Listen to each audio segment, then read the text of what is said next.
4월 16일 오전 8시 49분. 갑자기 배가 앞으로 휙 돌면서 그냥 바다 쪽으로 굴러뜨리면서 그냥 박아지니까 검찰 신문조서에 따르면 선장 이준석은 바지를 입으려다 문 쪽으로 넘어졌다. 사고 직후 4층 SP3 객실의 한 학생이 촬영한 영상이다.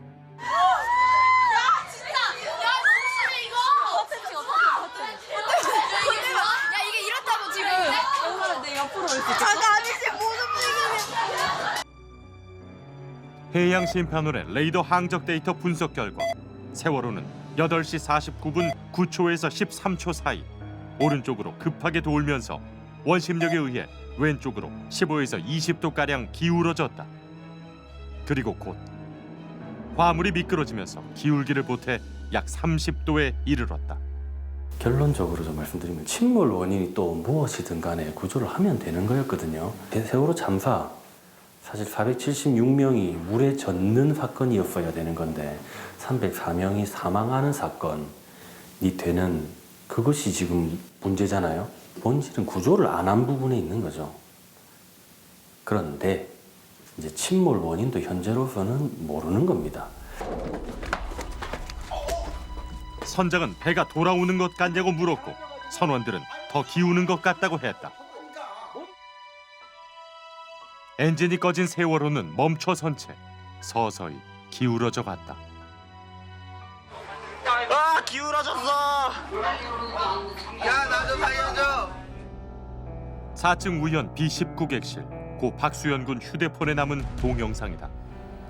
오전 8시 52분 세월호 선내 첫 번째 안내 방송이 나온다.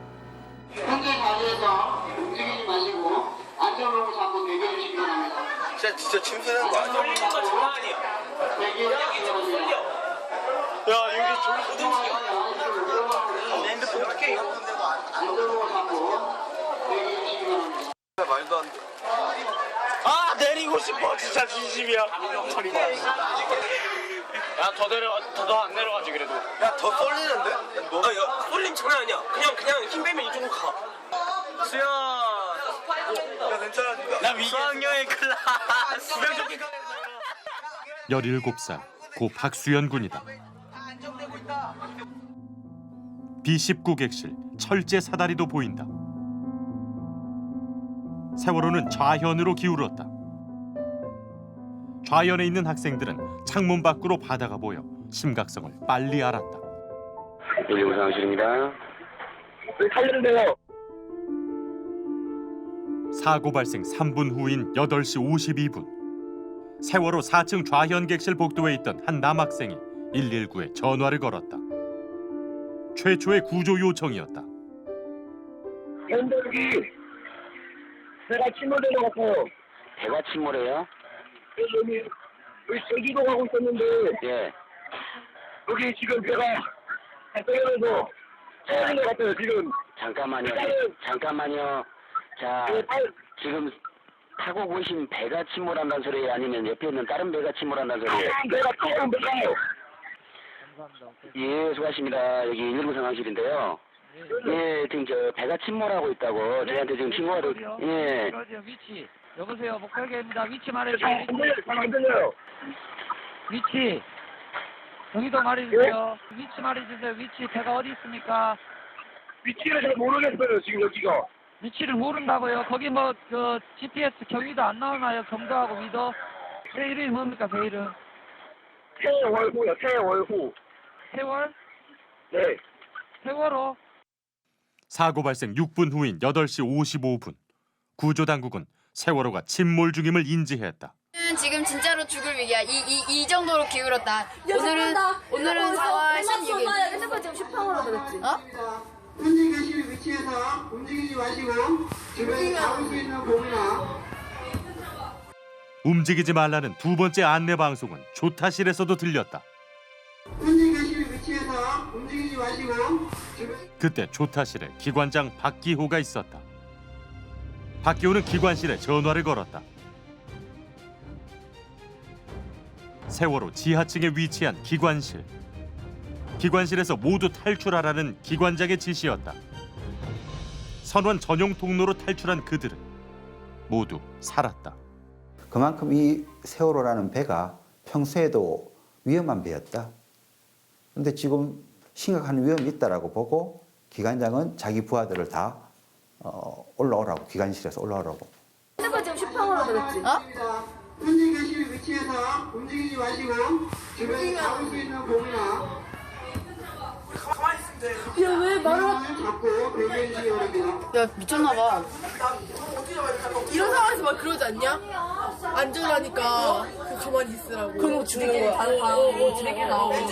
영어 다 그러잖아. 그 지하철도 그렇잖아. 안전하니까 좀만 있어달라고 했는데 지하철 비싼데 죽어. 우리 진짜로 이만큼 기운 거야. 진짜야. 나간 이거는. 사람들은 살고. 기관실 선원들이 퇴선 준비를 한 시간. 승객들에게도 그런 안내가 있었다면 어땠을까? 승객들이 배 내부 구조를 잘 모른다는 가정하에 개개인이 보행할 때와 집단으로 보행할 때는 그런 이동 속도에 큰 차이가 있기 때문에 그런 점까지 고려하여서 최종적으로 시뮬레이션을 수행하게 되었습니다.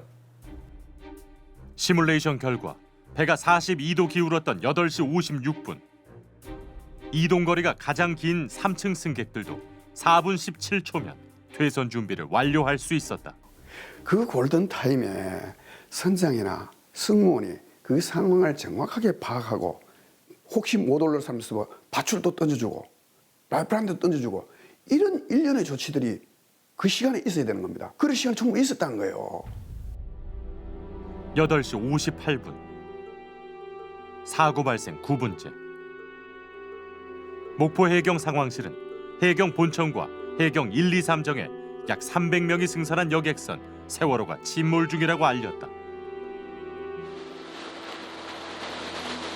1, 2, 3정이 있던 곳에서 사고 해역까지는 약 30분에서 40분 거리. 수색 구조에서 첫 번째 할 일은 조난선과 교신의 상태를 파악하는 것이다. 그래야 구조 계획을 세울 수 있다. 1, 2, 3정은 출발 직후 세월호를 3번 호출했다. 세월호는 응답이 없었다. 1, 2, 3정은 다시 교신을 시도하지 않았다. 안타까운 게 1, 2, 3정이 출동하면서 세월호랑 연락이 돼서 선장이랑 계속 교신을 유지했다라면은 이런 결과까지는 안 나왔겠죠. 1, 2, 3정이라는 배 자체가 자체적인 그 물자가 없다 하더라도 대책을 세울 수가 있죠. 사고 발생 10분 후 세월호 4층 우현 B19객실. 학생들은 알아서 구명조끼를 꺼내 입기 시작했다. 어떤 데 돌아가는 거야 진짜. 진짜 신모래요? 와 구명조끼 던지래. 야 구명조끼 입어 너도. 야 아파요. 구명조끼 입어 얘들아. 야 없어 이제? 구명조끼? 세월호 3층에서 여객부 선원이 선내 방송을 계속했다. 3층에 있던 화물차 기사들은 여객부 선원들에게 승객들을 탈출시켜야 한다고도 했다. 여객부 선원은 승객 탈출 여부를 묻기 위해 5층 조타실에 여러 차례 연락했지만 흐느끼는 소리만 들릴 뿐 아무도 응답하지 않았다. 해사안전법 43조 1항. 선장은 해양 사고가 일어나 선박이 위험하게 되는 등의 경우 신속하게 필요한 조치를 취해야 한다고 돼 있다. 그런데 당시 선장 이준석은 패닉 상태에 빠져 몸을 떨고 있었고 항해사 박한결은 구석에서 울고 있었다고 한다. 그렇다면 다른 선원들도 모두 패닉 상태였을까? 패닉 상태라는 게 이제 주로 그 선원들이 주장하는 거죠. 저희 세월호 특조위에서 조사한 바에 따르면은 당시 조타실에서 여러 선원들이 그나마 어떻게 대처해야 될까 회의를 했고 해경이 올 때까지는 기다리자 쪽으로 의견이 모아졌다고 알고 있습니다. 9시 4분 여객부 선원이 목포 해경 상황실에 전화했다. 그러면 최대한 안전할 수 있게 그쪽 언제든지 하선할 수 있게 바깥으로 좀 이동할 수 있게 그런 위치에 지금 좀 잡고 계세요. 일단은. 여보세요? 지금 선내에서 움직이지 마시라고 방송을 계속 하고 있어요. 예, 그렇게 해주세요. 예. 세월호 선내에서 움직이지 말라고 방송 중이라는 것을 목포 해경에 알렸다. 목포 해경 상황실은 귀담아 듣지 않았다. 대참사를 막을 수 있는 첫 번째 기회였다. 전화 안 터진다고? 안 터져. 아 망했다. 마지막 갈말이 남기면 주가 될 것 같은데. 자 지금 남기려면 녹음해. 녹음이야 지금 동영상이야. 제발. 말씀만 이따가 엄마 아빠 사랑해요. 사고 해역을 관할하는 해경 진도 VTS. 선박의 좌초 충돌 등을 관찰해 해양 사고를 예방하는 곳이다. 그런데 진도 VTS는 사고 발생 16분이 지나서야 사고 사실을 알았다. 세월호. 세월호 진도해랑 VTS. 기사 지금 침몰 중입니까? 예, 그렇습니다. 해경 빨리 좀 부탁드리겠습니다. 진도 VTS는 이후 단 한 번도 선장과 직접 교신하지 않았다. 그 자체가 문제가 있지 않습니까? 왜 선장하고 통과가 안 됩니까? 선장이 안 받았거나 VTS 안 물었거나 둘 중 하나 아닙니까? 다른 사람 시켜서 선장 바꾸려 해야 될 거 아닙니까? 그거 안 했다는 거 아닙니까? 사고 발생 25분이 지난 오전 9시 14분. 이 새끼들이 걔네니 빨리 이 승객도 마찬가지야 이거 30%면 계획값이 7만 원이면이 배 타는 그 학생들이나 이 부모들 전혀 이거 모르는 거야. 우선은 탈출을 할 때 아니면 뭐 왔을 때 가져 나갈 수 있죠. 탈출할 수 좋게 나는 밖으로 다 나가라는 했어요. 우리 기사들한테 밖에 가서 기다리라. 나중에 알고 보니까 전부 다 방 안에서 기다린 거죠. 점점 바다 쪽으로 기울어져 가던 4층 좌현 B6 객실. 나는 꿈이 있는데. 나는 살고 싶은데. 사고 해역 가까이 있던 유조선 둘라 에이스호가 구조를 위해 세월호에 다가가고 있었다. 그치, 둘라 에이스가 접근하고 있습니다. 예, 알겠습니다. 진도 VTS 들어가겠습니다. 말씀하세요. 저비에서 사람들이 탈출을 안 하면 본선이 저비에 어룡사이드를 할 수는 없습니다. 승객들을 바다로 탈출시켜야 구조할 수 있다. 세월호 진도 VTS 측이 함께 들었다. 그러나 바다엔 아무도 없었다. 무섭다고! 아니 구조대가 오면 얼마나 위험한 상황이냐고요. 지금 구조대 와도 300명을 어떻게 구합니까? 이런 진짜 욕도 나오는데 어른들한테 보여줄 거라 욕도 못하고 진짜 무섭고 난 지금 숨이 턱끝까지 차오르는데 이거 끈 꼭 묶었습니다. 저는 난 살고 싶습니다. 네, 마지막으로 진짜 나는 진짜 하고 싶은 게 많은데 진짜 나 무서워요 지금. 나 진짜 울 것 같아요. 나 어떡해요? 세월호의 비상 발전기가 꺼졌다. 선내 형광등은 꺼지고 비상등이 켜졌다. 9시 17분. 해경 삼천구함에서 512 호기가 이륙했다. 그런데 삼천구함에 있던 목포 해경서장은 헬기에 탑승하지 않았다. 순환구호법 17조에 의거 세월호 사고 현장의 지휘 책임자는 목포 해경서장 김문홍이다. 제가 신이 아닌 이상 어떻게 이걸 다 챙깁니까? 한 일이 없는 게 많이 있지만 그 중에 없는 것만 골라서 지금 말씀하시지 않습니까? 지금 9시 19분 YTN에서 세월호 사고 관련 첫 속보가 나왔다.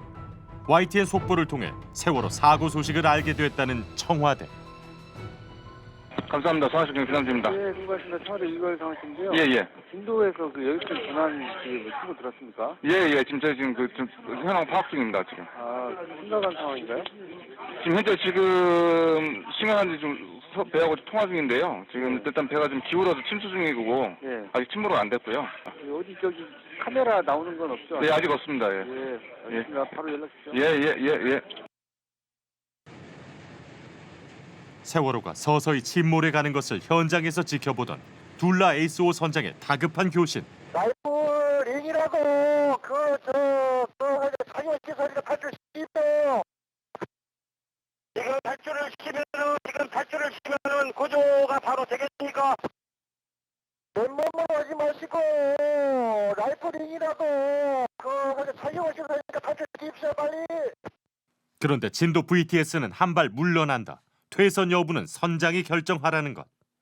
세월호 진도하고 있겠습니다. 지금 저희가 그쪽 상황을 모르기 때문에 그 선장님께서 세월호 선장님께서 최종적으로 판단을 하셔갖고 지금 승객을 탈출시킬지 지금 빨리 결정해 주십시오. VTS에서는 강력한 퇴선 명령을 내려야 됩니다. 공고사항이 아닙니다. 유급사항이기 경우에는. 그래서 그런 것에 대한 법적인 문제, 제도적인 문제를 보완해야 되겠죠. 진도 VTS와 교신한 선호는 선장 이준석에게 어떻게 할 건지 물었다. 이준석은 아무 말도 하지 않았다. 예, 나는 그 여객선 선장이면 해상의 제일로 엘리트들이 하는 걸로 알고 있습니다. 해대를 나온 그런 사람이 그렇게 조치할지는 상상을 못했고, 우리가 그 당시 상황은 초기 상황을 너무 다른 업무에 치중하다 보니까. 다른 업무가 뭡니까? 전화도 많이 있었고요. 네, 지금 웅 소리가 들리기 시작했습니다. 네. 직원들도 막 무전기 들고 다니는데. 해경이 오는 것 같은데요. 야, 움직이지 마! 현재 승객분들께 안내 말씀드립니다. 해경 구조정 및 어선 작업 중 10분 후 도착 예정입니다. 9시 26분. 사고 해역 상공에 해경 511 호기가 도착했다. 세월호 참사 첫 현장 보고가 시작됐다. 모두가 줄어져 있고 320. 지금 이것들은 대부분 선상과 지금 이 안에 있어. 선상에는 지금 이러지 없고 이런데 정말 그 선상이니까 지금 그 중간에 전부 다 있어. 45도 기울어져 있다. 승객들 대부분 선상과 배 안에 있다. 정확한 보고였다. 그러나 해경 지휘부는 아무 지시도 하지 않았다. 헬기 소리가 들리자마자 바깥을 내다봤고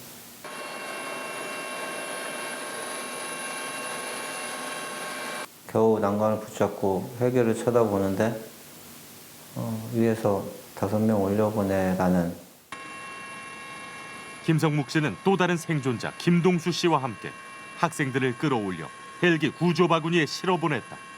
커튼을 갖고 하니까 아이들이 이걸 잡지를 잘 못하는 거예요. 잡으면 또 놓치고 그리고 소방에서 구조하게 된 거죠. 구조하는데 하니까 이제 힘들이 다 빠진 거예요. 손 마디 어깨에 힘이 없으니까. 이제 그냥 소방호수를 저의 몸에 감고 의자에 묶은 거죠. 안 끌려나가게.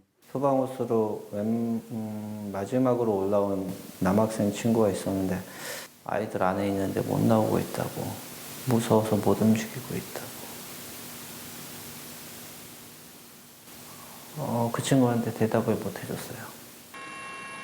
헬기 511 호기에서 항공 구조사 한 명이 세월호 선체로 내려왔다. 제일 아쉬운 게요, 헬기예요. 헬기 다 거기에 항공 구조사들 다 있거든요. 딱 봤을 때, 야, 세월호 배가 이 정도 끼울리는데 도대체 사람은 안 보이고 한 2-3명만 올라와서 손을 흔든다. 세월호 갑판을 장악하고 들어가서 지금 위험하니 다 퇴출하라 라고 지시를 했어요. 511 헬기 항공 구조사는 잠시 선체에서 승객들을 바구니에 태워주다가 다시 헬기로 돌아갔다. 그 대원이 로프라도 주고 이럴 땐 이렇게 해야 됩니다. 어떤 방법이라도 얘기해 줬으면, 아무것도 안 하고 갈 거라면 그런 거라도 얘기해 줬다면 좀 더 많은 분들이 나올 수 있지 않았을까. 마지막으로 제 라임을 한번 뽐내야겠습니다. 왜 미친? 지금 뭡니까? 990 소리 뭡니까? 나 울고 싶습니다. 마지막으로 내가 지금 탄 세월호, 나는 갔어야 됐어 네스호. 이런 미친놈들의 항해사, 너 때문에 난 즉사. 이런 길 속에 나는 묻혀, 넌 나를 못 쳐. 9시 34분. 해경 1, 2, 3정이 세월호 사고 해역에 도착했다. 1, 2, 3정의 구조 계획은 이미 승객들이 해상에 탈출해 있을 거란 가정하에 짜였다. 그러나 바다에도 갑판에도 사람은 없었다. 1, 2, 3정은 신속하게 세월호와 교신했어야 했다. 첫 구명보트를 내린 긴박한 상황. 1, 2, 3정 김경일 정장은 전화를 받았다. 그 배 상태 지금 어때요? 현재 지금 자연으로 약 45도, 50도 정도 둘렀습니다. 자연 50도. 자. 네, 그리고 50도 둘렀고요. 네. 사람들 그럼 바다에 뛰어내렸지 안 됐어요? 바다에 사람이 굉장히 높습니다. 바다에 사람 안 보이고? 네네. 침몰 할 것 같아요, 안 할 것 같아요?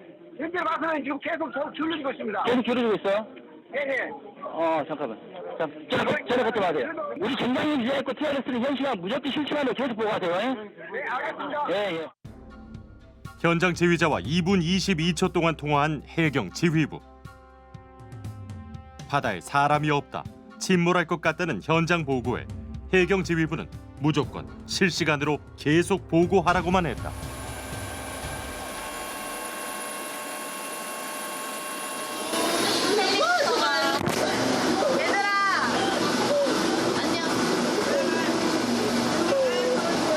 원래는 요건데.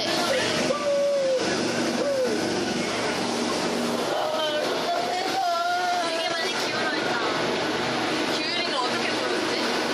이게 원래는 이렇게. 원래는 이건데. 힘들어. 살려줘. 다리 아파. 살려줘. 현장 지휘자 1, 2, 3 정장은 바다로 탈출한 승객이 없다는 것을 눈으로 확인하고도 퇴선하라는 방송 한 번을 하지 않았다. 1, 2, 3정의 대공 마이크, 이거 뭐 중국 어선들한테 막 뭐라 할 때 사용하는 마이크죠. 이런 거는 이걸 사용해서 써도 됩니다. 또는 1, 2, 3정이 자체적으로 가지고 있던 메가폰을 써도 됐습니다. 이 모든 장비가 다 안 됐으면 이제 들어가서 육성으로 외쳤어도 되는 겁니다. 9시 39분. 현재 저 식물 좀 상황이 각박한 겁니까? 지금 현재 붙었으니까요. 가능합니다. 아, 구조가 전부 다 가능합니다. 예. 구조가 전부 다 지금 가능하고. 지금 가능합니다. 전부 가능하고. 예. 그다음에 저희가 육경에서 뭐 도와드릴 수가 뭐 없으십니까? 지금 뭐 육경이죠.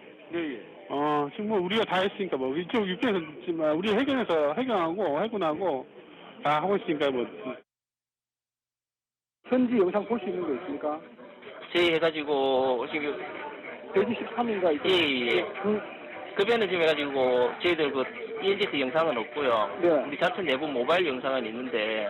그래요? 예. 아니 그러면 예. 여기 지금 뭐 BRC 보고 때문에 그런데 예. 영상이라도 하시고 핸드폰 하나 보여주시겠습니까? 예. 안전행정부가 해경 본청에 전화했다.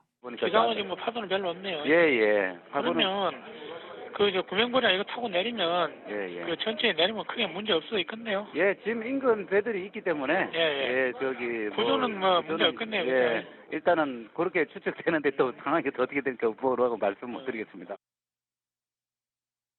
9시 40분. 세월호는 좌현으로 55.3도 기울었다. 아니 저 배 위에 사람이 있는 것 같은데요. 안 뛰어내렸나 봐. 커튼이 이만큼 젖혀졌다는 거는 지금 거의 수직이란 말입니다. 롤러코스터 위로 올라갈 때보다 더 짜릿합니다. 우리 반 아이들 잘 있겠지요? 선상에 있는 애들이 무척이나 걱정됩니다. 진심입니다. 부디 한 명도 빠짐없이 안전하게 갔다 올 수 있도록 예수님의 이름으로 기도드렸습니다. 아멘. 현장에 도착한 뒤 세월호에 접안하지 않은 채 10여 분간 머물던 1, 2, 3정. 9시 45분. 1, 2, 3정은 세월호 선수 조타실로 향했다. 조타실과 1, 2, 3정의 높이가 비슷해질 때를 기다렸던 것. 해경이 매놓은 콧줄을 잡고 세월호에서 탈출한 선원들. 선장 이준석이 팬티 차림으로 1, 2, 3정에 올라탔다. 세월호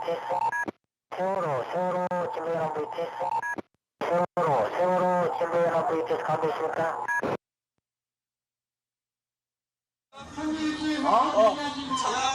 무섭습니다. 지금 지사님한테 전화 왔는데 전화 못 받고 서비스 지역 벗어났다고 뜨고요. 슬픕니다. 네, 여기서 그만. 현재 위치에서 기다리고 더 이상 밖으로 나오지 마라. 선장 탈출 직후 세월호에서 나온 마지막 안내 방송이었다. 조타실에서 선원들을 구조해놓고 선원들인 줄 몰랐다는 1, 2, 3정. 선장 선원들이 어디 있는가? 이 사람들을 찾아서 현재 어떻게 돌아가고 있느냐. 이걸 먼저 해야지 다른 그 조타기에서 내려오는 그 사람들 탔는데도 그 승무원 선장인지도 모르고 태우고 이건 잘못된 거죠. 1, 2, 3정이 구조한 한 선원은 작업복을 입은 채 손엔 무전기까지 들고 있었다. 선장 없는 세월호. 그러나 해경 현장 지휘자도 보고를 받은 해경 본청 상황실도 그 보고를 받은 해경 지휘부 누구도 승객들의 퇴선을 지휘하지 않았다. 회사 안전법에도 여러 가지 상황이 있지만은 선장이 판단을 하도록 돼 있고 이건 책임을 회피하기 위해서 드리는 말씀이 아닙니다. 원칙적으로 법을 해석한 부분이지만 세월호 구조 과정에서 선장이 해경의 배를 타고 도피한 상황에서 선장에게 퇴선 명령의 의무가 있기 때문에 해경은 책임이 없다라고 하는 것은 매우 비겁한 변명인 거죠. 해양수산부가 해경 본청에 전화했다. 지금 그게 그 침몰이 완전 될 것 같아요. 정말 빠른 시간 내에. 아마 그 상태에 완전 들어가진 않을 건데 그런데 선박 상태가 옆으로 기울어진 상태고 부력을 이용해가지고 그대로 침몰은 안 될 겁니다. 아 그럼 사람들은 어디 있어요 지금? 지금 사람들은 바깥에서 나오고 있어가지고 그 현장에 지금 우리 경제에 구조 중에 있습니다. 충주 유람선 그리고 서해 페리오 등등의 순환 사고에서 그때 저희가 항공기 구조를 할 때는 아무런 문제 없이 떠내려가는 사람을 구조하거나 배에 있는 사람을 저희가 구조대원들이 내려가서 구조를 했지만은 이번 세월호 같은 경우는 제가 현장에 가보니까 구조해야 될 인원이 있어야 되는데 아무것도 없더라고요. 400여 명 승객이 여전히 배 안에 있었다. 세월호는 61.2도 기울었다. 3층 로비에는 물이 허벅지까지 차올랐다. 상황 보이죠? 지금 물이 찼어요. 배가 잠기고 있거든요. 배가 잠기고 있어요. 지금 잠기고 있어요. 지금 잠기고 있습니다. 네. 지금 잠기고 있습니다. 이거 바꿔야겠네. 물 차다.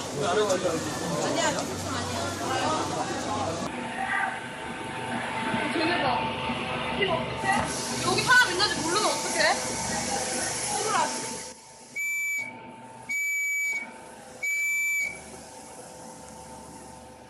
9시 58분.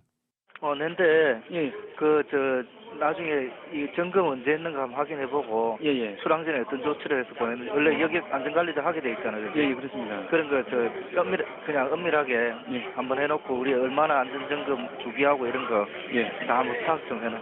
알겠습니다. 참사라는 것은 모든 것이 잘못됐을 때 일어나는 것이 한 가지라도 제대로 안전조치가 되면 참사 안 일어납니다. 적어도 이런 큰 배가 움직일 때는요 시스템이 움직이고 관리하고 통제하고 책임지는 정부 관료부서가 있을 겁니다. 그거 제대로 못했던 거예요. 어떤 이유든지. 급속히 기울어가는 세월호 안에서 승객들은 해경 구조를 기다리며 서로를 챙겼다.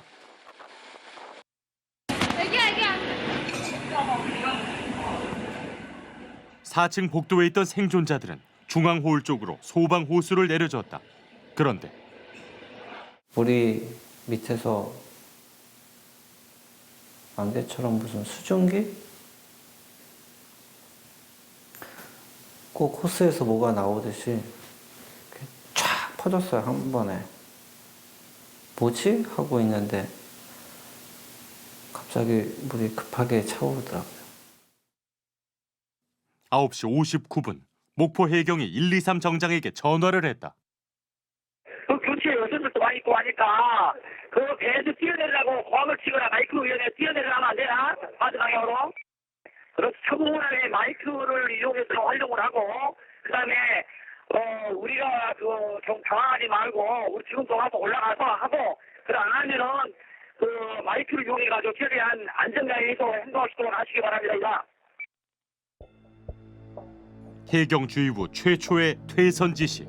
그러나 어찌된 일인지 123정은 세월호에 다가가지 않았다. 와류가 심했기 때문이라고 했다. 이제 해경이 촬영한 동영상에 보면은 제가 수영해 가고 있는 모습이 나오는데요. 뭐 파도가 심하다거나 와류가 심하다거나 그런 상황이었나요? 그랬다면 제가 여기 아마 없었을 것 같은데. 사실 수영도 못 하셨겠죠, 그죠? 예. 특수 훈련을 받아 선내 진입 능력이 있는 헬기 항공구조사들. 항공구조사 4명이 세월호 선체에 내려가 있었다. 그러나 그들 중 누구도 선내 진입을 하지 않았다. 저런 상황에서는 우리 구조대원들이 내려가서 깨고 끄집어내도 이렇게 많은 사람은 아닐지라도 단 몇 명이라도 구조를 하지 않았느냐, 그런 아쉬움이 좀 있더라고요. 왜 이런 구조대원들이 왜 안 들어가고 이렇게 있지 하고 자세히 보니까 장비가 없더라고요.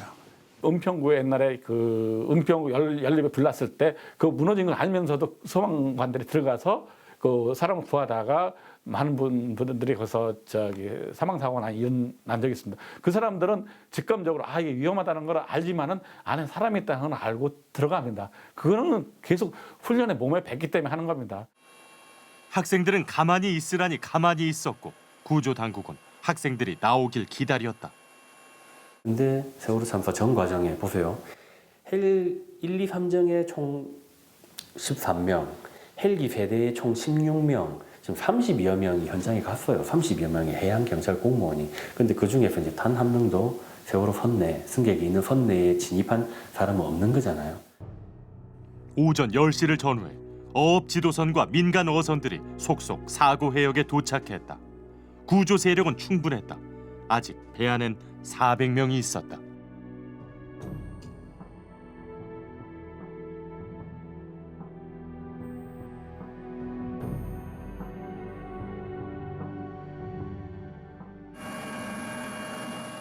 (10시 6분) 물이 목까지 차오른 S1 객실창 너머에서 작은 불빛이 보였다. 2명의 해경이 지주봉과 망치로 내려쳤지만 창문을 깨지 못했다. 강화 유리를 깨는 거는 모서리의 특정 부분을 타격하면 쉽게 깨진다 이거예요. 해경은 또 그걸 몰랐다 그러죠. 몰랐어요. 해경과 함께 있던 세월호 선원이 더 큰 망치로 창문을 깼다. 1분도 걸리지 않았다. 그곳에서 모두 7명이 구조됐다. 국가안보실이 해경 본청에 전화했다. 그 안보실 상관장입니다. 예. 아마 현지 영상 받아볼 수 있을까? 아니면 사진이라도. 저희들 해가지고 지금 하고 있는데 지금 그 150명을 실은 배가 함정이 이동 중이라 지금 연락이 지금 잘 안 되고 있습니다. 알겠습니다. 그 사진 한 장이라도 있으면 괜찮으니까 빨리 좀 보내주세요. 예. 세월호는 73도 기울었다. 전남 어업지도선 201호가 세월호 선미를 향해 질주했다.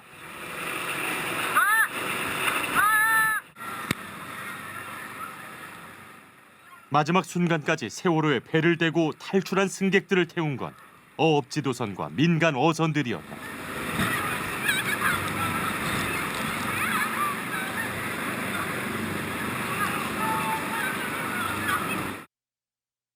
(9시 54분부터) 분당 5도씩 기울던 세월호는 10시 15분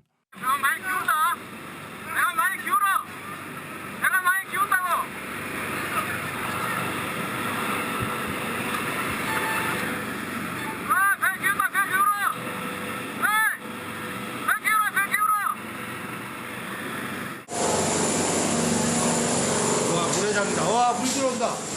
물 들어. 와, 물 들어온다. 물 들어.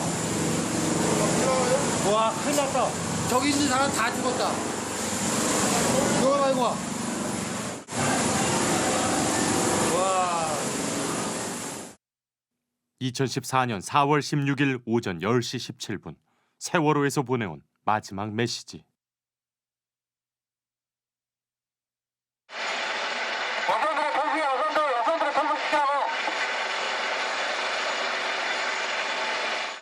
(1, 2, 3정은) 어선들을 향해 철수하라고 했다. 구조를 멈추라는 뜻.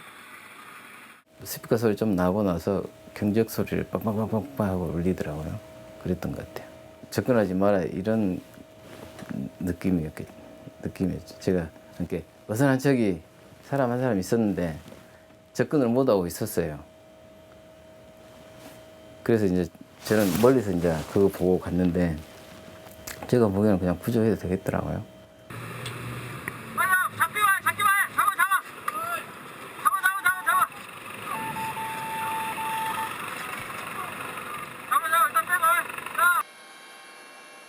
해경의 철수 명령에도 민간 어선들은 세월호에 기어오르다시피 배를 댔다. 세월호 우현 난간에서 10명이 넘는 생존자들이 나왔다. 그 덮치는 찰나에 한 아이가 손에 잡혔고요. 아이를 들어 올리니까 제가 숨을 못 쉬겠고, 아이를 내려놓자니 아이가 숨을 못 쉴 것 같고.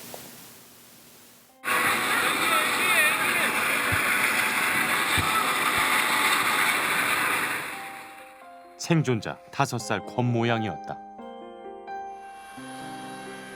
아직 잠기지 않은 4층 우현 B19 객실. 누군가 창문으로 연거푸 사다리를 던졌다. 쇠 망치 있겠다, 로프줄 있겠다.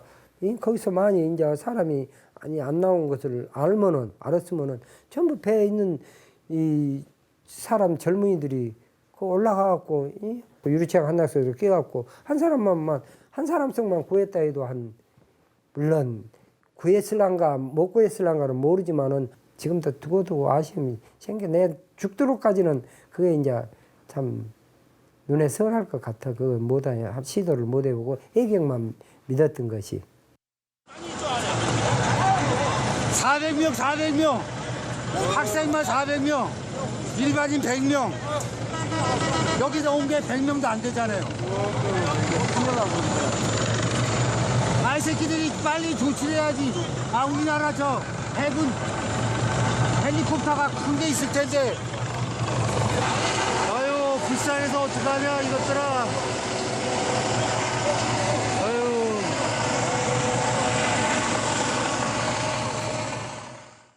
(10시 25분) 국가안보실의 전화.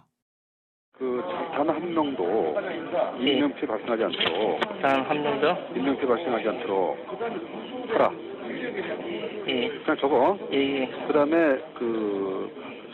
여객선 내에 객실, 엔진실 등을 포함해서 철저히 확인해가지고 누락되는 인원이 없도록 하라. 자, 그 두 가지 말씀하셨으니까. 예. 4월 16일 10시 30분 29초. 세월호는 전남 진도군 병풍도 북방 약 3.5마일 해상에서 선수만 남긴 채 가라앉았다. 골든타임 101분. 살릴 수 있었다.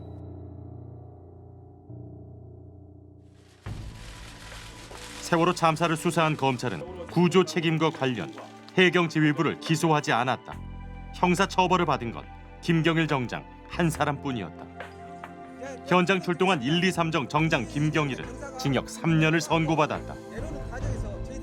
현장에서 직접 구조를 담당했던 사람들에게 모든 처벌이 가해진 거는 굉장히 어떻게 보면 뭐라고 해야 될까요? 국가가 오히려 그 몇 명에게 완전히 책임을 전가해 버린 게 된 거고요.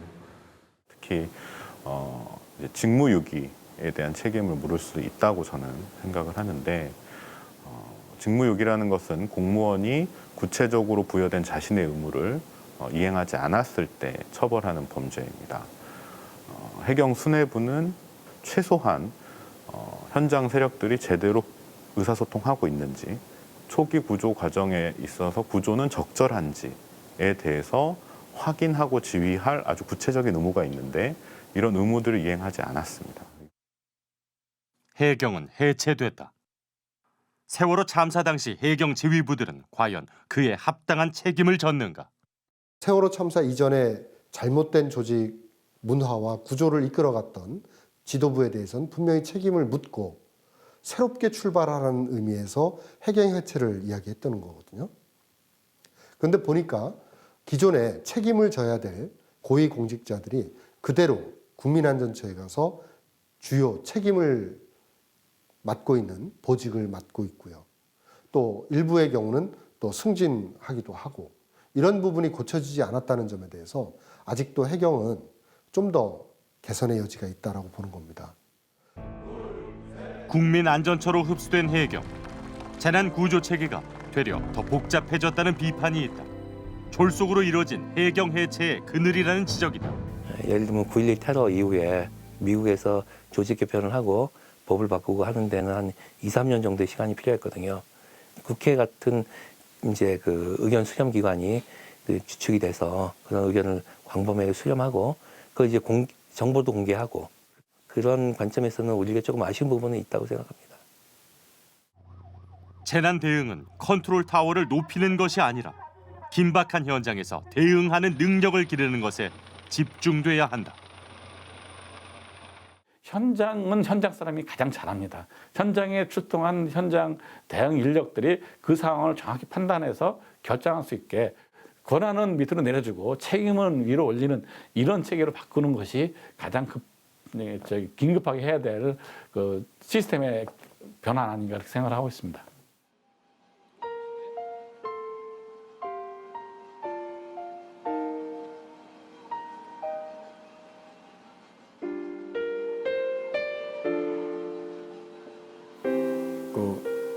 저도 그렇고 아들도 그렇고 우통을 뽑고자 하는 버릇이 있었는데 그 참사가 벌어지기 한 보름 전에도 한 일주일 전에도 제가 팔베개를 해서 같이 자고 뭐 이랬던 기억이 납니다. 제가 우리 아들 잘 때 팔베개를 잘해주거든요.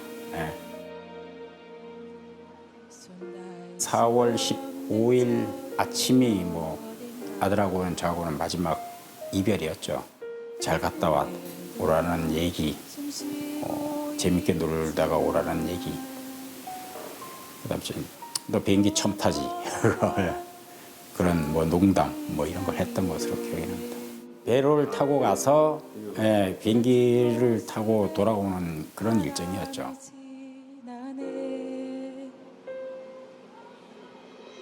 16일 같은 경우에는 10시 8분인가 수연이 엄마한테 전화를 했는데 수연이 엄마는 못 받았고 부재중으로 또 있었었고요.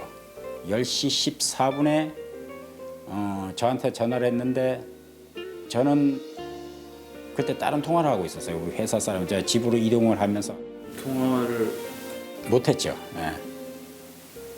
못했고 나중에 보니까 휴대 문자를 쓰는데 그냥 엄마 딱 요거 써놓고 나서 그냥 전송이 되지 않는 그런 식으로. 마치 날 떠나가듯이 멀리 손을 흔들며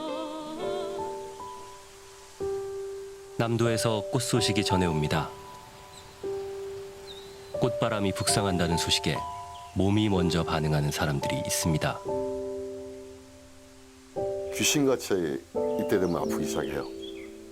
뭐 늘상 뭐 병을 달고 살긴 하지만 뭐 무력감, 뭐 몸살 기운 뭐 이런 거 해가지고 아무튼 아이 돌아온 날 그리고 그러니까 우리 장례 치른 날까지 계속 아파요. 2014년 4월 16일에 그 데미지가 몸이 기억한다. 10년의 세월이 흘렀습니다.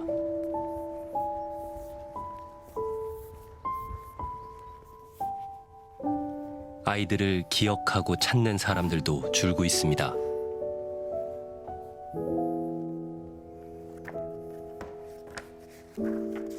하지만 장훈 씨의 시간은 여전히 10년 전 오늘 2014년 4월 16일에 머물러 있습니다. 네, 성당에 밴드가 있는데 아이가 베이스였거든요. 저는 베이스 기타 하나 사달라고 하는 걸 돈 없다고 못 사주고 빌려서 하고 했는데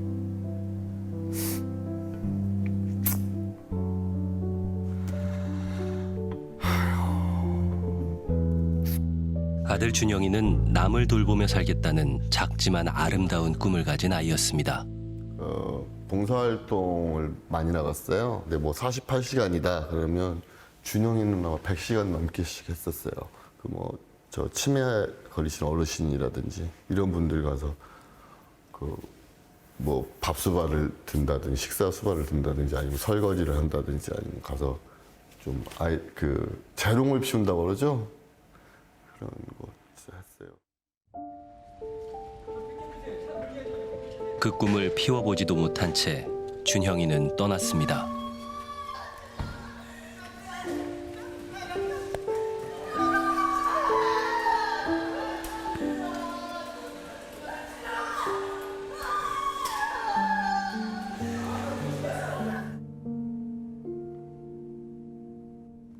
제일 의지했던 아들인데 큰아들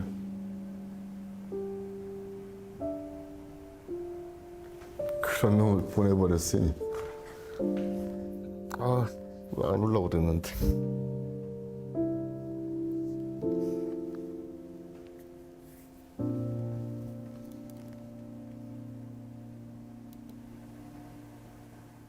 참선하고 부모들이 힘들다 해도 먼저 간 이놈들보다 힘들겠어. 그 차디탄 바닷속에서.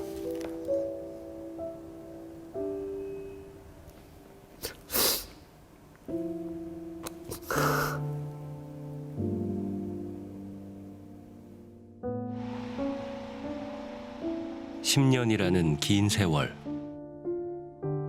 변하지 않는 것도 있습니다.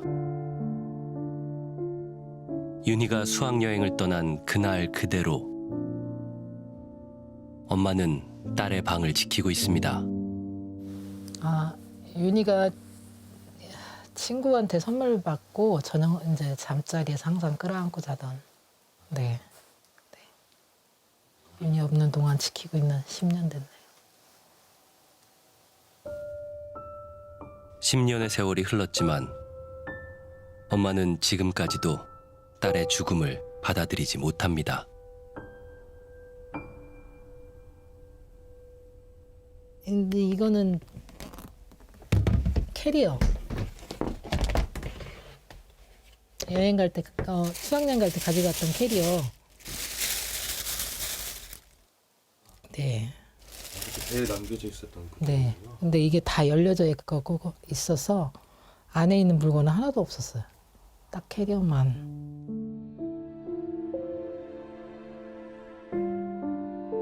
딸이 떠난 이후 엄마의 일상도 달라졌습니다.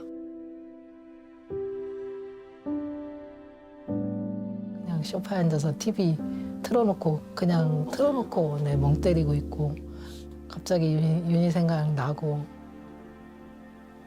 그래요. 내 옆에 왜 윤희가 없지? 라는 생각.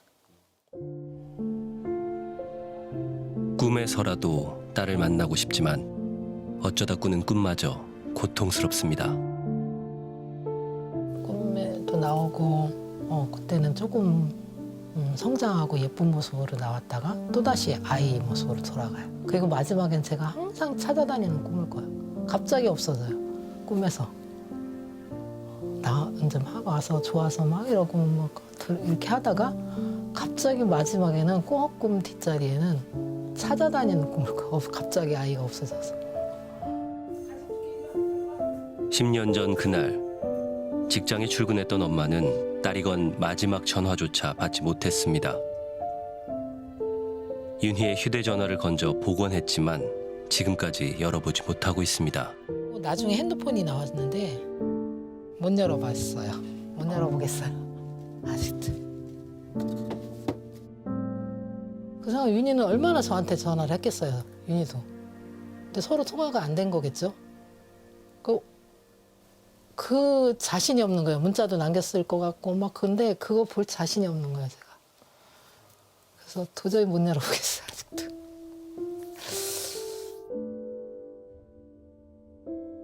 누군가에게 10년의 세월은 마음껏 슬퍼하지도 못한 채 숨죽여 흐느끼며 살아온 그런 세월이기도 했습니다.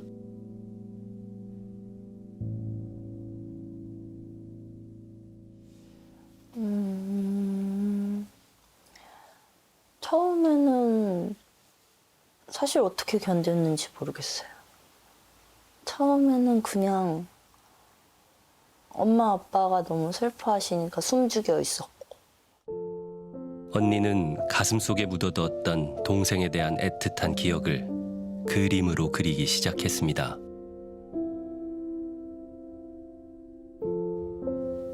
동생이 나왔을 당시 발에 꽃이 그려져 있었어요. 이 네일처럼요.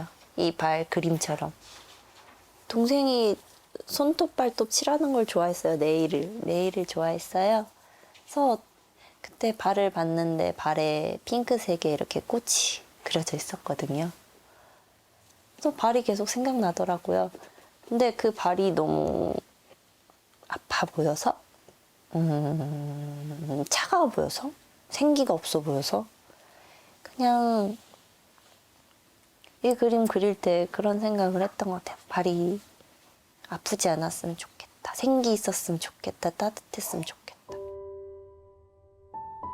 지금도 여전히 발톱에 꽃을 그리는 꿈 많은 소녀로 남아있는 동생 윤민이. 그 사이 언니 유나 씨는 결혼을 하고 아이가 생겼습니다. 10년 동안 많은 것이 변했지만 유나 씨에게 세월호는 결코 끝나지 않았습니다.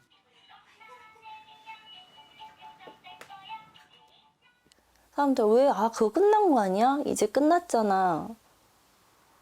그 10년이나 지났는데 아직까지도 그 얘기를 하고 있어 라고 얘기하는 사람이 있는데, 그 사람한테 그럼 왜 그렇다고 얘기 안 했는데, 정확하게 왜 그랬는데? 라고 물어보면 답변을 해줄 수 있는 사람은 아무도 없어요.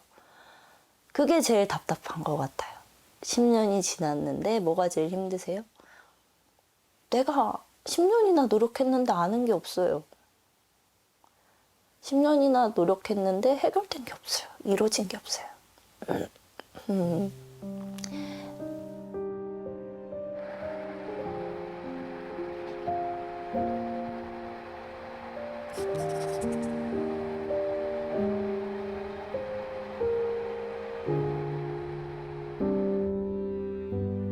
(10년의) 세월이 흘렀습니다. 제 뒤로 보이는 녹슨 세월호의 선체도 낡아가고 있습니다.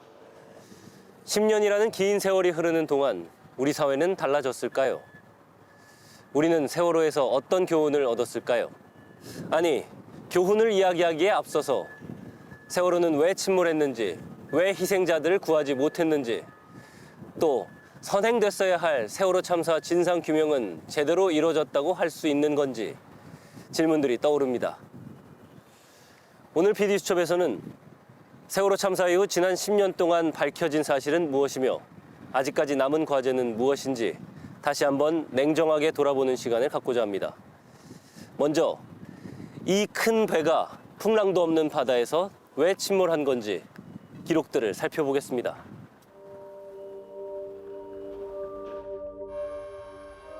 (2014년 4월 16일) 잔잔한 바다에서 세월호가 갑자기 전복됐습니다. 아니 상체에 사람이 있는 것 같아요. 아니 저 배 위에 사람이 있는 것 같아요. 울산을 가는 도중이었었거든요. 그래서 맹골수대에서 세월호가 본선 우연으로 추월해 갔어요. 그때도 확인했었고, 뭐 날씨 잔잔하고요. 뭐 그럴 때 무슨 복원력을 상실했다고 하는데 그것도 저는 이해를 못해요. 왜 그러냐면 인천서 거기까지 왔지 않아요, 항해에서. 갑자기 전복된 세월호. 선박 전문가들은 이해하기 어려웠다고 합니다. 조선공학을 전공한 그 전문가로서는 납득할 수 없는, 이게 이제 저희가 선박을 설계할 때는 그렇게 쉽게 이제 전복이 되거나 이렇게 설계하지 않거든요. 그래서 너무 의아스러웠습니다. 네, 그 과정이. 일반 국민들이 보시기에는 해양의 어떤 특수성을 잘 모르시기 때문에 이제 저게 날 수도 있겠구나 생각하시겠지만, 전문가적인 입장에서 보면 선박의 사고가 이렇게 대형 사고가 나는 건 사실은 구조적으로 날 수가 없는 거거든요. 30년 경력의 선박 전문가 이인규 씨에게도 그날의 광경은 잊기 힘든 기억입니다. 그래서 저는 그래서 만약에 내 아이가 거기 있었으면 나는 그 애를 건져냈을 거라고. 나를 믿었어요. 왜냐하면 우리나라의 운항 전문가들, 어떤 이 비상대응 전문가들이 그런 걸 할 수 있으리라 생각을 했어요. 그런데 집에 와보니까 그걸 그대로 빠뜨리고 있는 거야. 그리고 한 달을 울었어요. 그리고 난 뒤에 제가 했던 거는 저 세월호 조사 내가 한다.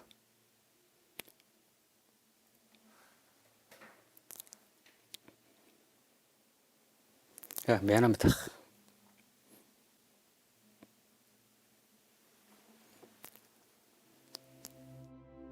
2017년 3월 세월호가 인양됐습니다. 이인규 씨는 곧이어 출범한 선체조사위원회에 지원했습니다.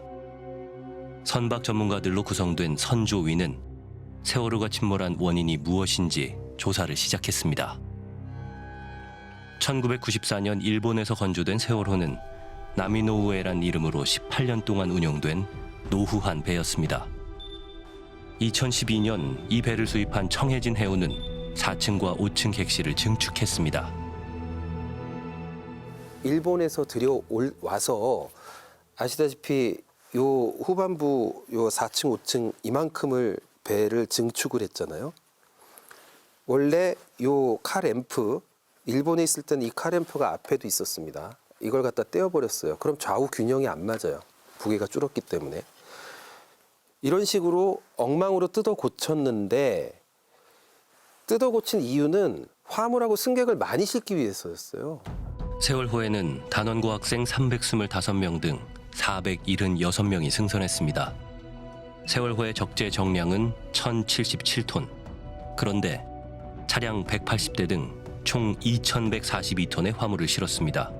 적재 정량을 2배 초과한 과적이었습니다. 과적으로 안전 허용 기준인 흘수선이 잠기면 운항 허가를 받지 못합니다. 세월호는 과적 단속을 피하기 위해 배의 균형을 잡아주는 평형수를 뺀 것으로 드러났습니다. 침을 실으려니까 관리하는 부분은 뭐냐면 로드라인, 만재 헐수라고 해요. 뭐 그게 6m 같으면 6m 이상 실으면 안 돼. 그거는 외형적으로 보이잖아요. 그러면 저 해경이나 뭐 안전관리관이 보고 6m 선 보이도록 해. 그럼 배를 띄워야 돼. 그럼 짐을 풀어낼 수가 없잖아요. 평형수를 뺄 수밖에 없잖아요. 그렇게 운항하는 거예요. 평형수를 뺐다는 소리는 보건력을 갖다가 작게 갖고 간다는 소리잖아요. 선박을 개조하고 평형수를 빼면서 복원력이 약해진 데다 과적까지 한 세월호.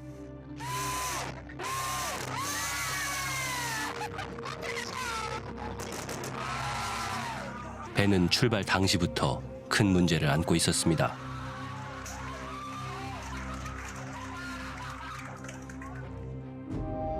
이튿날 4월 16일 오전 8시 49분 진도 앞바다 맹골 수도를 지나던 세월호가 갑자기 급격하게 방향을 틀었습니다. 배가 갑자기 좌측으로 기울었습니다. 선체조사위원회가 확보한 세월호 CCTV. 배가 기울자 차량과 화물들이 왼쪽으로 쓰러집니다. 차량을 제대로 고정하지 않았던 겁니다. 만약 고박이라도 규정대로 했더라면 저기 보고서 보니까 한 18도 정도까지 처음에 이렇게 기울어지고 그 상태로 가만히 있었을 겁니다. 네. 근데 보건성도 안 좋은 상태로 발라스트 빼고 과적도 했고 고박도 제대로 안 했어요. 그럼 고박 안 하니까 18도 이상 기울어질 때는 또 화물이 우르르 쏠려서 더 안 좋은 방향으로 갔었고. 선조위 조사에서 화물을 제대로 묶지 않거나 화물 고정 장치가 아예 없는 구간도 발견됐습니다. 규정을 어기고 고박, 즉 화물과 차량을 단단히 고정시키는 작업을 소홀히 한 것이 더 큰 화를 불렀습니다.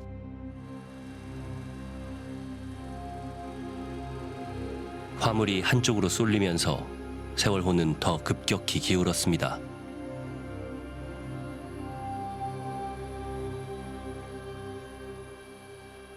지금 상황은 지금 배가 기울었습니다. 지금 애들이 다 곤란한 상태고요.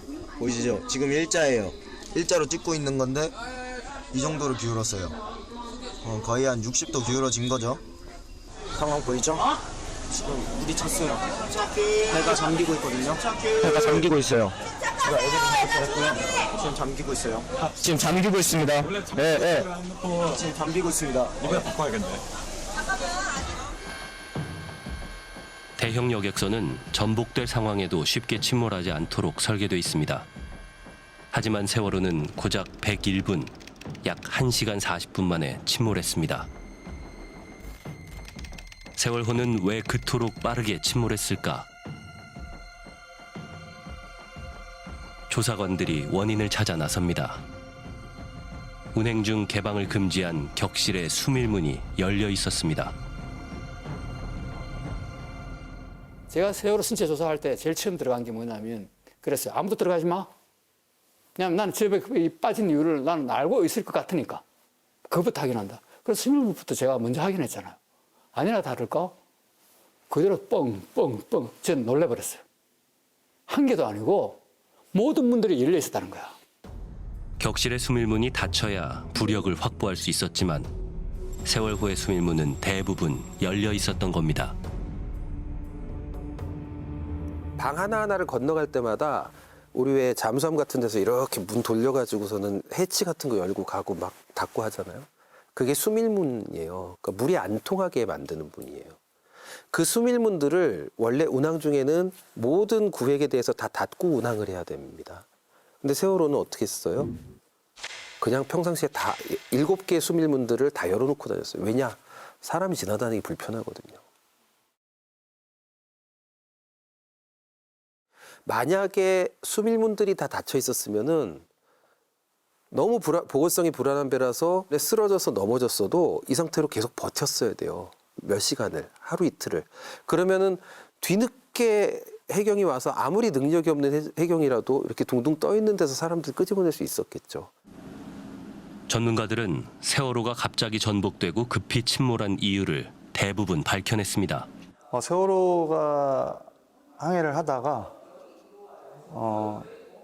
횡경사가 발생했죠. 그리고 좌연으로 이 상태에서 세월호 내부로 이제 침수가 되기 시작했던 거죠. 침수가 되면서 그 수밀구획 부분이 이제 기관실, 이 선미 쪽에 이제 주로 많이 그 구획이 되어 있는데 이쪽에 있는 어떤 수밀문이 열리면서 그쪽으로 물이 계속 들어갔던 거죠. 좌연으로. 그리고 최종적으로는 좌연 선미 부분이 먼저 침수가 되면서 이렇게 밑으로 가라앉게 되었던 거죠. 그런데 세월호가 외부의 충격을 받아 침몰한 것 아니냐는 의혹이 제기됐습니다. 선조위는 이 외부 충격설에 대해서도 조사에 나섰습니다. 외부 충격설이 새롭게 제기되는 가운데 선체 변형 흔적에서 침몰 원인의 단초를 밝혀낼 수 있지 않을까 기대하고 있습니다. 선체조사위원회가 이른바 외부 충격설을 공식화했습니다.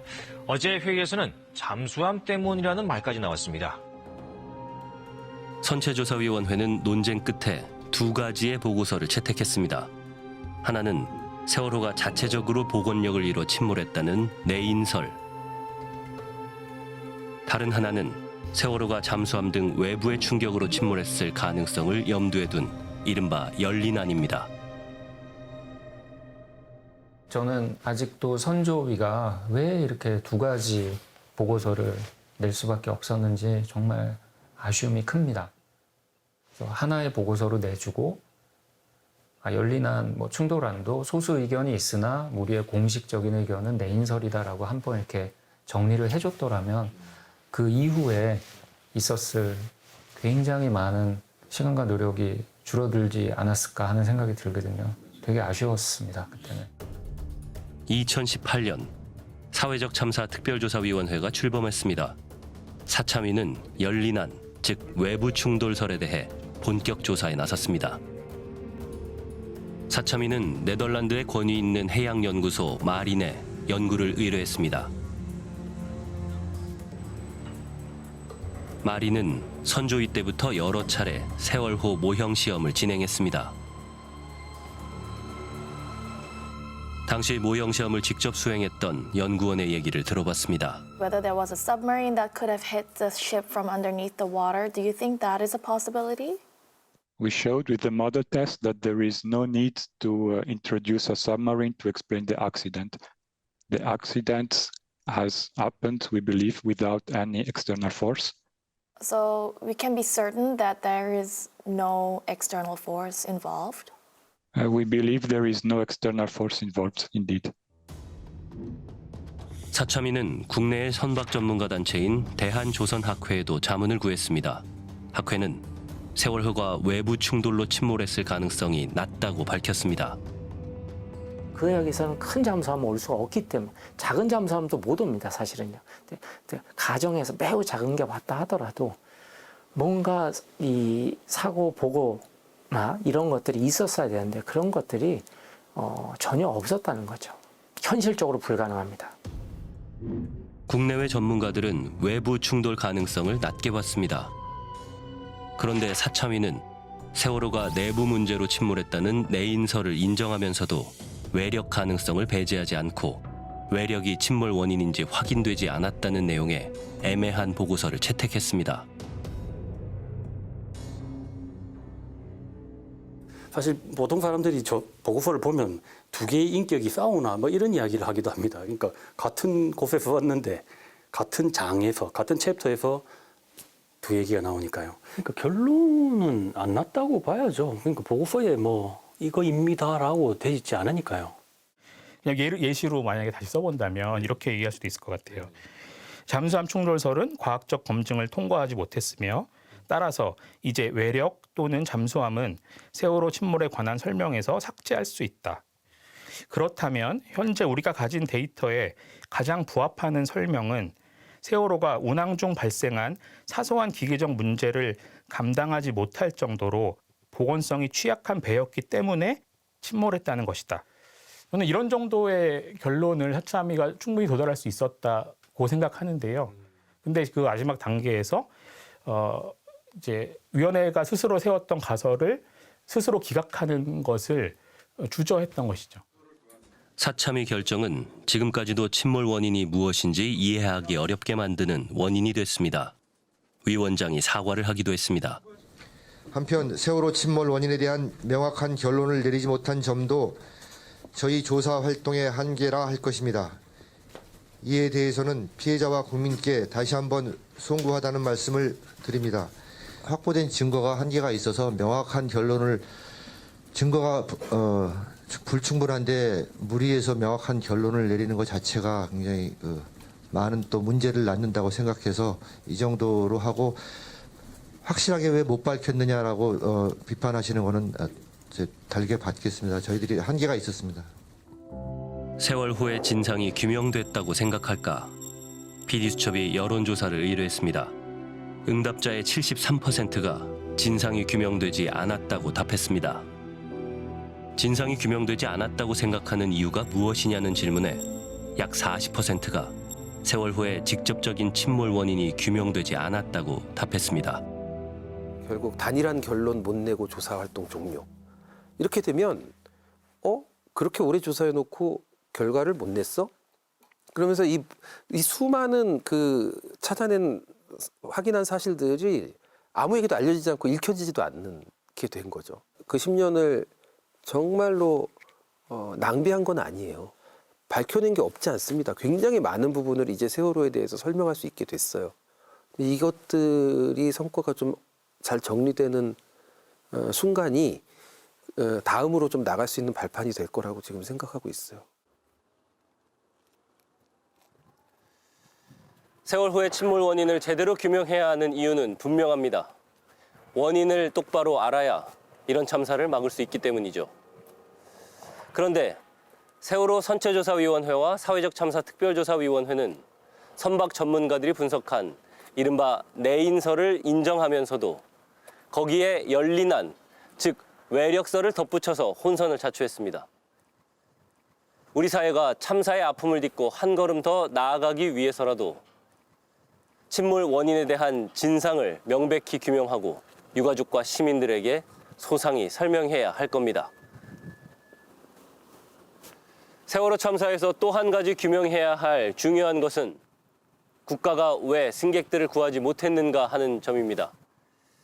해경이 단원고 학생들을 비롯한 승객들을 구할 수 있는 시간이 43분이나 있었지만 무려 304명이 목숨을 잃는 대참사가 벌어졌습니다.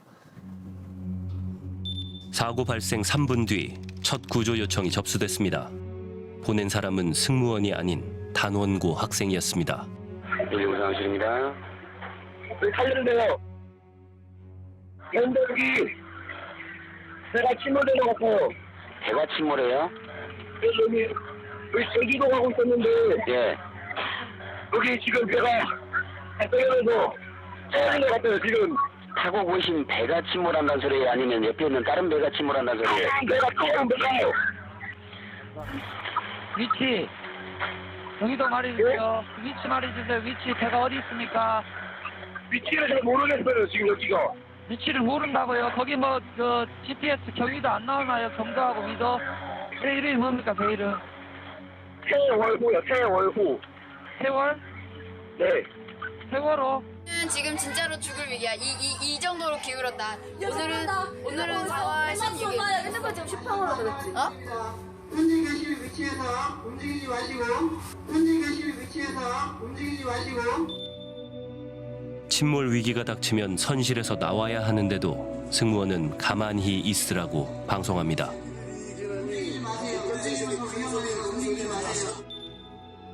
인근에서 지켜보던 둘라 에이스호 선장이 승객을 빨리 탈출시키라고 권고합니다.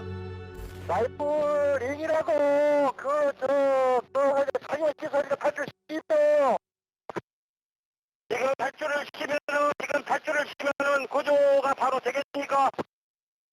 맨몸으로 하지 마시고 라이프 링이라고 착용시켜서 탈출시키십시오 빨리. 구명동이라도 착용시켜서 탈출시키세요. 제가 그렇게 말한 적이 있어요. 근데 그렇게 조용해요, 배가 아주. 그 사건이 있어도 주위에서 쌍용역으로 관찰을 해도 뭐 퇴선하는 사람 한 사람이 없어요. 진도 해상교통관제센터는 퇴선 지시 대신 선장에게 결정을 미룹니다. 진도하고 있겠습니다. 지금 저희가 그쪽 상황을 모르기 때문에 세월호 선장님께서 최종적으로 판단을 하셔갖고 지금 승객을 탈출시킬지 지금 빨리 결정해 주십시오. 하지만 세월호 선장은 끝내 승객들을 퇴선시키지 않았습니다. 이것은 급격한 침몰 상태니까 침몰이다. 바로 본선에 있는 여객들을 다 탈출시키겠다. 주위에 있는 것들 구조 협정 바란다고 내려버리면 돼요. 거기서 내려버리면은 그 수많은 배들이 있잖아요. 어선들 조그마한 배들도 있고 거기서 대기하고 있는데 아무런 조처가 없었거든요. 해경 헬기가 도착했습니다. 선내 상황을 파악한 뒤 퇴선 지시를 해야 옳았지만 선장과 교신하지 않았습니다. 오두로 줄어져 있고 320. 지금 현재는 대부분 선상과 지금 이 안에 있어. 선상에는 지금 이루어졌고 이런데 정확고 선상과 통신반항 지금 그 중간에 전부 다 있어. 왜 미친? 지금 뭡니까? 뭡니까? 990 소리 뭡니까? 나 울고 싶습니다. 9시 34분 해경 경비정이 도착했습니다. 이때라도 선장과 교신한 뒤 퇴선 지시를 내려야 했지만 해경은 그렇게 하지 않았습니다. 그 배 상태 지금 어때요? 현재 지금 자연으로 약 45도 50 정도 둘렀습니다. 자연 50도. 자. 네, 그리고 50도 비르셨고요. 네. 사람들 그러면 바다에 뛰어내렸지 안 됐어요? 바다에 사람이 하나도 없습니다. 바다에도 사람 안 보이고? 네네. 침몰을 할 것 같아요? 안 할 것 같아요? 현재 봐서는 지금 계속 줄어지고 있습니다. 계속 줄어들고 있어요? 네네. 잠깐만. 자, 전에 걷지 마세요. 우리 정장님 기자했고 TRS는 현 시간 무조건 실시간으로 계속 보고 가세요. 네, 알겠습니다. 예, 예. 근데 선장은 패닉 상태. 아무것도 안 하고 있어요. 무방비 상태였어요. 그럼 누가 해야 됩니까? 해경에 누군가도 지침을 줘야 될 거 아닙니까? 선체내는 못 들어가더라도 방송이라도 해줘야 되는 겁니다. 상식적으로. 야, 위험하니까 탈출해라. 라고 누군가가 해줘야 되는 거예요. 아무도 한 사람이 없다는 겁니다. 세월호 구조와 관련해서 가장 궁금한 거 두 가지였습니다. 첫째, 왜 이렇게 해경이 아무것도 안 하나? 둘째, 왜 끝까지 퇴선 지시가 없었느냐? 너무 조직 자체가 멈춰 있잖아요, 지금. 누구 하나 막 사실 더 알아보려고 막 노력하는 사람도 없고 또 현장에 간 사람들도 막 뭘 알아보든 아니면 뭐 나오라고 하든. 해경이 우왕좌왕하던 그 순간 먼저 빠져나온 승객들이 다른 승객들을 돕기 시작합니다. 소방호스로 승객을 탈출시키는 이 사람, 김동수 씨였습니다. 저 사촌 홀에 학생이 뛰어오면서 아저씨 빨리 와보세요. 큰일 났어요. 가보니까 홀이 난리예요. 이렇게 자판기는 이렇게 떠 있고 1위는 일반 그 나이 드신 분들 있고 뒤에 다 생겨 있고 학생들은 바닥에 3층 홀 바닥에 있고 거기도 일반으로 있으니까 그래서 그냥 그 가서 소방호수를 가져와서 그 연결해서 거기를 구조 활동하게 된 거고. 이 무렵 청와대 국가안보실은 대통령에게 보고할 영상을 보내라고 독촉합니다. 현지 영상 볼 수 있는 거 있습니까? 저희 해가지고 지금 123인가 있죠? 예. 급여는 지금 해가지고 저희들 그 ENGT 영상은 없고요. 네. 우리 자체 내부 모바일 영상은 있는데. 그래요? 예, 예. 아니 그러면 예, 여기 예. 지금 그 VRT 보고 때문에 그런데 예. 영상이라 방식을 핸드폰에 한번 보여주시겠습니까? 예. 어느 순간에 청와대에서 전화가 띠리리고 온 거야. 영상이 있냐고. 그때부터 해경 상황실이 본청 상황실이 확 바뀌어요. 기류가. 그래가지고 본청 상황실에서도 계속 영상 요구를 하는 거야. 123 정한테. 이게 맞나 싶은 거죠. 근데 그 이유는 대통령 VIP한테 보고하기 위해서잖아. 아니 구하기 위해 영상을 요구한 것도 아니고 보고하기 위해 영상을 요구하냐. 이게 맞는 거냐. 9시 45분 세월호 좌현이 해수면에 닿을 만큼 기울었습니다.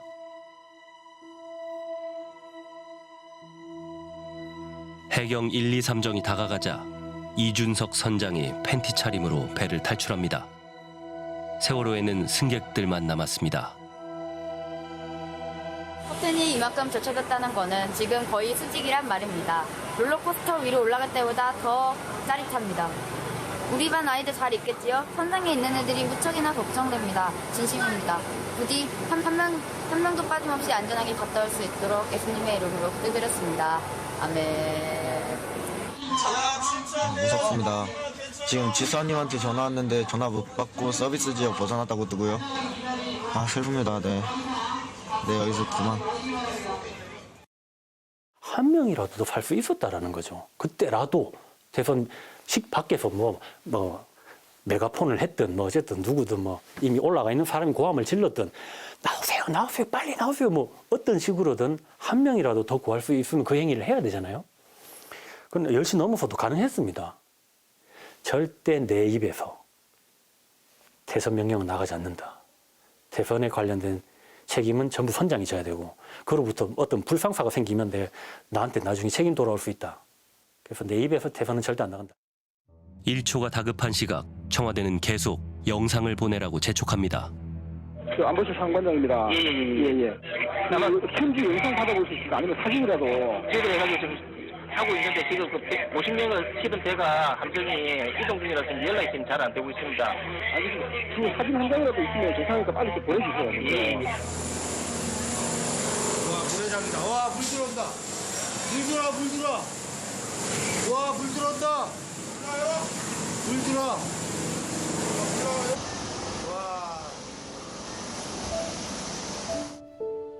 침몰 현장을 지켜본 김동수 씨. 객실 창문에 매달려 마지막까지 구조를 바라던 아이들의 애타는 눈망울을 잊을 수 없다고 합니다. 못 나온 거죠. 배가 가라앉아서. 그래서 그것이 제일 가슴이 아프고 창문에 붙어있던 눈망울들도 많이 나고 그때 있던 광경들이 아직도 뚜렷해요. 해경들이 그 보트 타고 그 둘레만 동동 돌지 어느 한 사람 들어간 사람 없어요. 자기네는 들어갔다 왔는데 아무도 안 들어갔어요. 지금 거기 배는 뒤집어졌는데 그 탑승객들이 뭐 있습니까? 탑승객들요? 네네. 지금 대부분 선실 안에 있는 걸로 지금 봤어요. 예? 언제 뒤집어졌어 배가? 지금 선수만 보입니다. 선수만. 네네. 주변에 바닷가에 애들이 서 있을 거 아닙니까? 그게 확인이 안 돼요 지금? 아 지금 저희 지금 보는데 네네. 화면을 보고 있거든요. 근데 안 보여요. 아. 2023년 대법원은 구조 실패와 관련해 해경 지휘부에게 무죄를 선고했습니다. 컨트롤 타워에게 면죄부를 주는 판결을 하고 말았습니다. 유일하게 유죄를 선고받은 1, 2, 3정 정장을 제외하고 법적 책임을 진 지휘부는 없었습니다. 누가 선장 선원에게 그 퇴선 명령이라든지 이런 것들을 전달해야 되는지 이게 막 중복적으로 일어나고 상당히 체계가 없다 보니까 이런 역할 분담이라든지 이런 부분에 대한 교육 훈련이 안 돼 있었던 것 같다. 그런데 이런 교육 훈련이 안 돼 있었던 것을 개인에 대한 어떤 과실을 물음에 있어서는 업무상 과실치사상죄에서 그 책임을 물음에 있어서는 사실은 약간 무죄 이유가 돼버리거든요. 그런데 이제 형사 책임으로만 가니까 무죄가 되고 무죄가 된 것도 안타깝지만 더 중요한 거는 개선책을 놓쳐버린다는 거죠. 세월호 참사 책임자에 대한 처벌이 제대로 이루어졌다고 생각하는지 시민들에게 물었습니다. 응답자의 80%가 그렇지 않다고 답했습니다.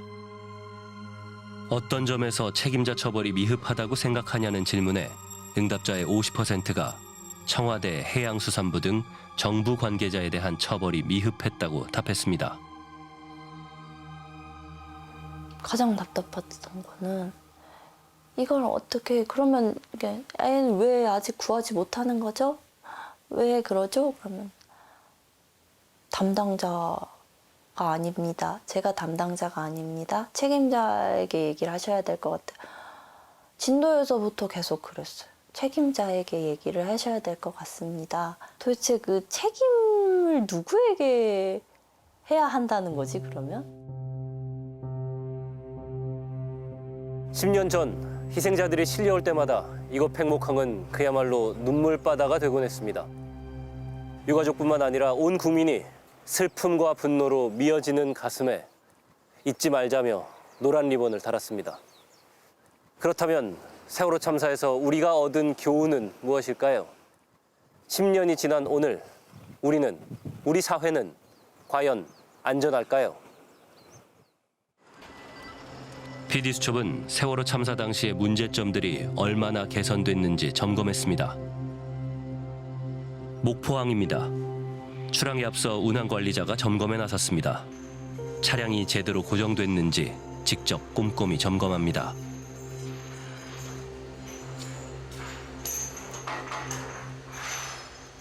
세월호 사고 이전에는 선장님과 기관장님이 선박에 대한 점검을 하고 운항관리자가 점검표에 대한 서면 확인 형식이었다면 세월호 사고 이후에는 선장님, 기관장님, 운항관리자가 점검표에 따른 점검 항목을 합동으로 점검을 실시하고 있습니다.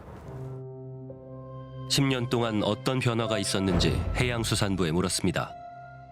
선박 연령 제한을 25년으로 단축했습니다.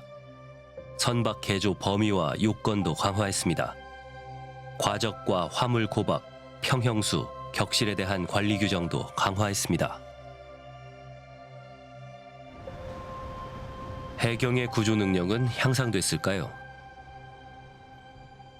해경은 중앙해양특수구조단을 만들고 심해 잠수 요원도 확보했습니다.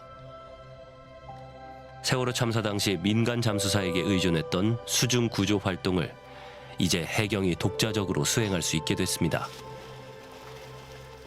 과거에는 주로 물 위에 떠 있는 익수자 구조를 위주로 훈련을 했었다면 지금은 여러 상황을 가정해서 항공 구조, 수중 구조, 전복 선박 구조 등 약 1000여 명의 대원을 상대로 매년 훈련을 하고 있습니다.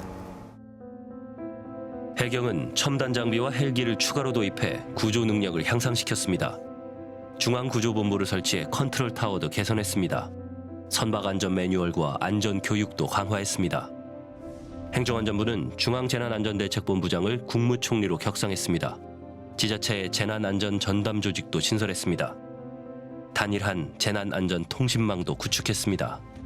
재난안전통신망은 경찰, 소방, 해경 등 전국 재난 관련 기관의 단일 통신망입니다. 문제는 재난 현장에서 매뉴얼이 제 역할을 하느냐 하는 겁니다. 정부가 1조 5천억 원을 들여 구축한 재난안전통신망. 이태원 참사와 오송 참사 당시 가동되지 않았습니다. 실제로 1조 원이 넘는 예산이 투입이 돼서 지난해부터 가동에 들어갔습니다. 하지만 이번 이태원 참사에서 사실상 무용지물이었던 것으로 확인됐습니다. 경찰은 하천이 넘쳐 위험해진다고 이 재난안전통신망에 알렸는데 정작 도로 통제 여부를 판단해야 할 충청북도에는 전달되지 않았습니다. 재난안전통신망이 막대한 예산을 들여서 사실 설치가 된 것으로 알고 있는데요. 결국은 이걸 운영하는 사람들이 준비가 되어 있지 않으면 이런 예산을 많이 들인 것도 무용지물이 될 수밖에 없거든요. 그게 이제 이태원 참사에서 드러났던 거죠. 그리고 실제로 세월호 참사 그날에 그런 교범이 없었냐. 다 교범은 있었던 거거든요. 예를 들면 오송 참사도 역시 마찬가지고, 그다음에 12구 이태원 참사 같은 경우에도 위험 신호의 정보도 계속 전달되지만 결정해야 될 사람들이 결정하지 않는 거죠. 그러면 세월호 참사와 같은 참사는 우리 사회에서 계속 반복될 것이다. 매뉴얼은 강화됐지만 12구 이태원 참사 현장 역시 국가는 없었고 그 누구도 책임지지 않았습니다. 아니 이건 행사가 아닙니다. 주최 측이 누군가요? 그러면 주최 측이 없었기 때문에 책임의 문제가 아니죠. 저희는 이미 안전대비훈련 11개 부서에서 매뉴얼대로 했습니다. 인근 하천이 범람할 것이라는 경보가 있었지만 그 누구도 오송 지하도를 통제하지 않았습니다. 제가 거기 갔다고 해서 상황이 바뀔 것은 없다고 생각합니다. 워낙 이게 지금 골든타임이 짧은 그런 상황에서 전개됐고, 억지로 테러가 아닌 이상 대형 참사가 날 수 있는 가능성이 있는 건 국가가 어떻게 대응했냐, 그 국가가 권력이 어떻게 대응했냐에 따라 틀려지거든요. 국민 개개인의 안전의식은 좀 상당히 높아졌다고 봐요. 근데 과연 정부의 안전의식은 그대로인가? 기관의 안전의식은 높아졌나? 사회적 재난사고와 관련해 10년 전보다 세상이 안전해졌는지 시민들에게 물어봤습니다. 응답자의 76.7%가 그렇지 않다고 답했습니다. 만약 오늘 당신이 사회적 재난을 당한다면 국가가 구해줄 수 있다고 생각하는지 물어봤습니다. 77.4%가 그렇지 않다고 응답했습니다. 지금도 국가를 신뢰하지 못한다는 겁니다. 아직도 가야 할 길은 멉니다. 그럼에도 세월호 참사 이후 분명히 변한 것도 있습니다.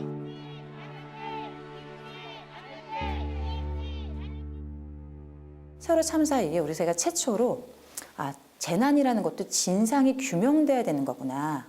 그리고 재난이라는 것도 책임자들이 어떻게 정치적으로 책임을 분배하는 건지, 사법적으로 책임을 묻는 건지를 지켜봐야 되는 거구나.